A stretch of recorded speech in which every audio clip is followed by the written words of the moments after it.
بسم اللہ الرحمن الرحیم۔ جب کسی انسان کی شب بارات میں کی ہوئی عبادت قبول ہو جاتی ہے، اللہ تعالیٰ قبول فرما لیتا ہے، تو پھر اس کے جسم میں کچھ ایسی نشانیوں کو ظاہر فرماتا ہے جس سے بندہ یہ سمجھ سکتا ہے کہ ہم نے جو رات جاگ کر گزاری تھی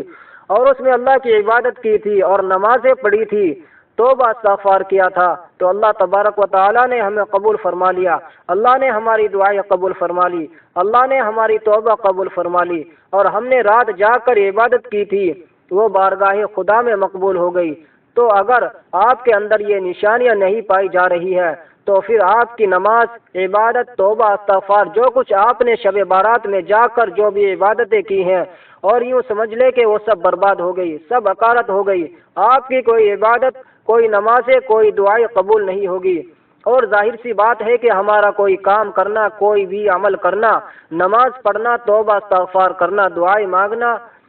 عبادت کرنا، نوافل پڑھنا، یہ کوئی بھی کام کرنا بڑی بات نہیں ہے، بلکہ اللہ رب العالمین اپنی بارگاہ میں قبول فرما لے تو بڑی بات ہے۔ تو ہم کیا کرتے ہیں کہ نمازیں تو پڑھ لیتے ہیں، عبادتیں کر لیتے ہیں، لیکن یہ سوچتے نہیں ہے کہ آخر یہ عبادتیں ہماری اللہ نے قبول فرمائی بھی ہے کہ نہیں۔ کیونکہ بعض لوگوں کی نمازوں کو اللہ تبارک و تعالیٰ کی بارگاہ میں جب نمازیں پیش کی جاتی ہے کسی انسان کی، آقا علیہ الصلوۃ والسلام کی حدیث کا مفہوم ہے کہ جب کوئی بندہ جلد بازی نماز میں کرتا ہے، نماز کو خشوع و خضوع کے ساتھ نہیں پڑھتا ہے، جبکہ نماز کا مقصد یہ ہے کہ آقا علیہ الصلوۃ والسلام نے ارشاد فرمایا کہ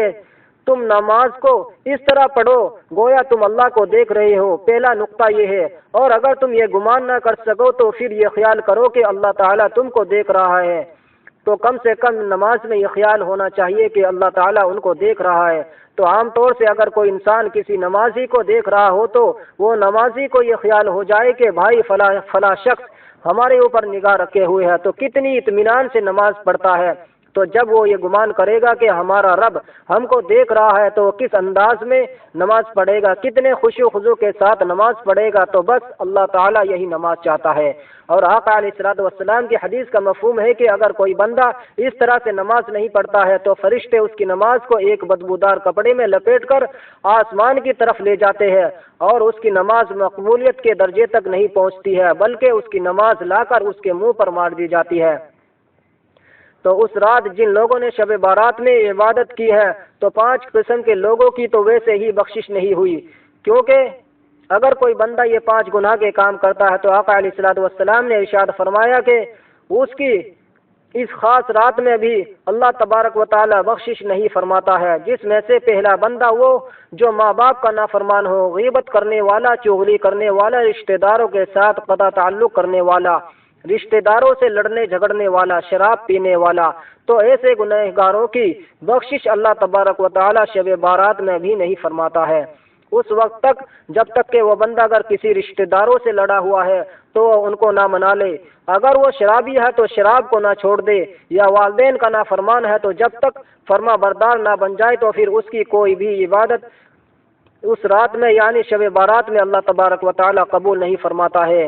اور جن لوگوں کی عبادتیں اور دعائیں اور توبہ استغفار اللہ تبارک و تعالی قبول فرما لیتا ہے، ان کے اندر ایسی نشانیاں ظاہر ہو جاتی ہے ان بندوں کے اندر کہ وہ بندے خود یہ سمجھ سکتے ہیں کہ ہماری توبہ کو اور ہماری عبادت کو رب نے قبول فرما لیا۔ وہ ایسی کون سی نشانیاں ہیں؟ سب سے پہلی چیز یہ ہے کہ جب بندے کو اللہ تعالیٰ پسند فرما لیتا ہے، جس بندے کو بھی اللہ تعالیٰ نے اس کے تمام گناہوں کو مٹا دیا، ختم فرما دیا اور اس کی توبہ کو قبول فرما لیا، تو پہلی علامت یہ ہوتی ہے کہ اس کے اوپر سے وہ اندر سے بندہ یہ محسوس کرتا ہے کہ ہمارے اوپر سے بہت بڑا بوجھ ہٹ گیا، کیونکہ جو گناہوں کا یہ خطرناک بوجھ اس کے کندھوں پر ہوتا ہے تو وہ اس سے بڑا ہلکا فیل کرتا ہے، بہت ہلکا پن محسوس کرتا ہے کہ بھائی بس ہمارے اوپر سے بہت بڑا بوجھ اتر گیا، وہ اپنے آپ کو فری محسوس کرتا ہے۔ اور یہ اس بندے کی اکثر و بیشتر کنڈیشن ہوتی ہے جو بندہ رات میں یا کسی بھی وقت اللہ کے سامنے توبہ کرتا ہو اور اس کی آنکھ سے آنسو نکل آئے، وہ رونے لگ جائے، اللہ کے سامنے تڑپنے لگے، تو اس کے بعد یہ بندے کی کنڈیشن ہو جاتی ہے کہ اس بندے کو ایسا فیل ہوتا ہے، ریلیکس فیل ہوتا ہے، بڑا اچھا فیل ہوتا ہے، اسے یہ لگتا ہے کہ بھائی ہمارے اوپر سے بڑا بوجھ اتر گیا۔ تو پہلی علامت یہ ہوتی ہے کہ اللہ تبارک و تعالیٰ نے اس کی توبہ کو قبول فرما لیا، اور اللہ سے امید بھی اسی چیز کی رکھنی چاہیے کہ بندے نے اپنا کام کر لیا، توبہ کر لی اور اپنے گناہوں پر نادم ہو گیا، تو بس اس کو اللہ سے یہ امید رکھنا چاہیے کہ اللہ نے انہیں معاف فرما دیا، کیونکہ حدیث پاک میں آقا علیہ الصلوۃ والسلام نے ارشاد فرمایا الندام توبۃ، گناہوں پہ شرمندہ ہونا توبہ ہے، منہ پہ تھپڑ مارنے کا نام توبہ نہیں ہے،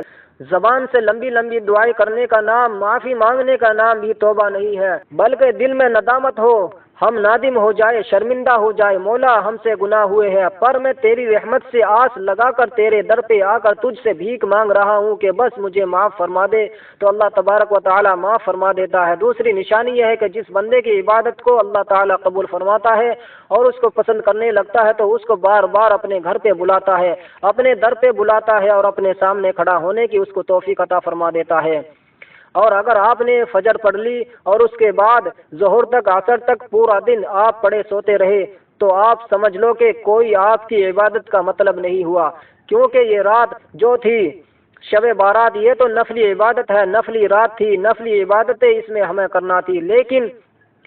اس رات میں جاگنے کی وجہ سے، نفلی عبادت کرنے کی وجہ سے ہم سے فرض چھوٹ گئے، ہم سے فجر چھوٹ گئی، عصر چھوٹ گئی، مغرب، تو پھر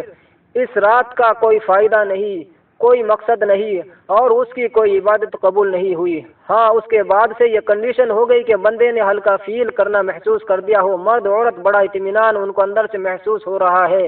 اور پھر ان کو نماز میں دلچسپی بڑھ گئی، یہ ہو گیا کہ بھائی ہم اب تو آئندہ کبھی نماز نہیں چھوڑیں گے، اب ہم نماز کو کنٹینیو کریں گے، تو پھر اس بات کی نشانی ہوتی ہے کہ اللہ تعالیٰ نے ان کی نماز کو قبول فرما لیا، کیونکہ پتہ نہیں ہم سے کون سے ایسے گناہ ہوتے ہیں جو اللہ تعالیٰ اپنے سامنے کھڑا کرنا بھی ہمیں پسند نہیں کرتا ہے، ہم سے وہ توفیق چھین لیتا ہے کہ ہم اللہ کے سامنے سجدہ کریں، تو پھر ہم جب توبہ کرتے ہیں تو اللہ تعالیٰ معاف فرما دیتا ہے۔ تو پھر اس لیے ہم لوگوں کو یہ چاہیے کہ پھر ہم اللہ سے جو تعلق جوڑا تھا، ہوتا کیا ہے کہ رات میں اللہ سے مضبوط تعلق جوڑتے ہیں، شب بارات میں جاگ کر پوری رات شب بارات میں جاگتے ہیں اور اللہ سے مضبوط تعلق جوڑتے ہیں، اور جوڑے سے ہی فجر آتی ہے اور قضا کر کے تعلق کو توڑ دیتے ہیں، تعلق کو ختم کر دیتے ہیں، تو بھائی آپ نے جو نفل نمازیں پڑھ کے اللہ کو منایا تھا، فرض چھوڑ کر اس سے زیادہ اللہ کو غصہ دلا دیا، اس سے زیادہ اللہ تعالیٰ کو آپ نے ناراض کر دیا۔ تو اس لیے فرائض کی ویلیو سمجھیے، ہم کیا کرتے ہیں کہ دین کو رسم بنا دیا ہے، شب بارات میں تو خوب عبادتیں کرتے ہیں، بڑے بڑے ایسے گنہگار جو لوگ ہیں جو خود محسوس کرتے ہیں کہ ہم گنہگار ہیں، وہ لمبی لمبی تسبیح پڑھ رہے ہوتے ہیں اور اگلے دن کو ظہر کی نماز غائب کر دیتے ہیں۔ تو میرے بھائی اس سے کام نہیں چلے گا، آپ اگر پہلے فرائض کو انجام دے اس کے بعد پھر آپ نوافل کریں گے، نوافل پڑھیں گے تو اللہ تبارک و تعالیٰ آپ کی عبادت کو قبول فرمائے گا۔ اور نماز جو میں نے ایک لفظ بولا کہ آپ کے وہ اللہ تبارک و تعالیٰ گناہ معاف کر دیتا ہے توبہ کرنے سے، لیکن یاد رکھے کہ اگر کسی انسان کی نمازیں قضا ہوئی ہیں تو وہ اس کو پڑھنا ہی پڑے گی، تو ان نمازوں کی آپ قضا ضرور کریں۔ اللہ تعالیٰ عمل کرنے کی توفیق عطا فرمائے اور سچی پکی توبہ کرنے کی توفیق عطا فرمائے، آمین۔ جانکاری اچھی لگی ہو تو چینل کو سبسکرائب کیجئے، ویڈیو کو لائک کریں اور شیئر کر کے دین کے کام میں حصہ لیں۔ اللہ حافظ۔